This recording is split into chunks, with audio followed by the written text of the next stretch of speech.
And dissent is growing in Washington as U.S. lawmakers clash over President Donald Trump's escalating military activity in the Caribbean and pressure on Venezuela. Senators and representatives from both parties are now threatening to invoke Congress's war powers if the administration moves forward with a strike inside the country. As a report by DD India's Harshita Oberoi. For months, U.S. lawmakers have voiced concerns over what they call an unchecked campaign against Venezuelan President Nicolas Maduro.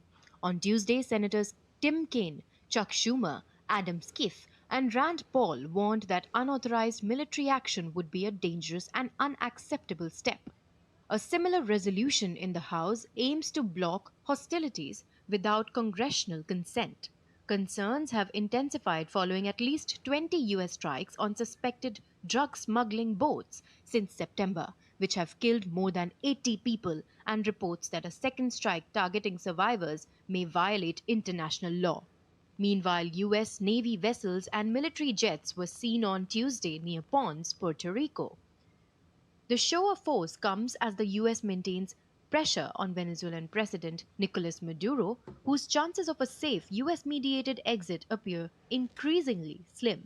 After a recent call in which Trump dismissed most of Maduro's demands, the president declared Venezuela's airspace closed in its entirety, with Puerto Rico serving as a forward base for operations tied to the crisis.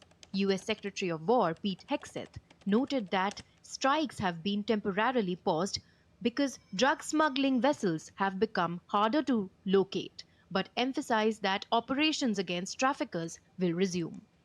And I will just end by saying, as President Trump always has our back, we always have the back of our commanders who are making decisions in difficult situations, and we do in this case and all these strikes. They're making judgment calls and ensuring that they defend the American people. They've done the right things. We'll keep doing that. U.S. President Donald Trump warned that any country trafficking illegal drugs into the U.S. citing cocaine from Colombia is subject to attack, underlining his hard-line approach to narcotics. Anybody that's doing that and selling it into our country is subject to attack.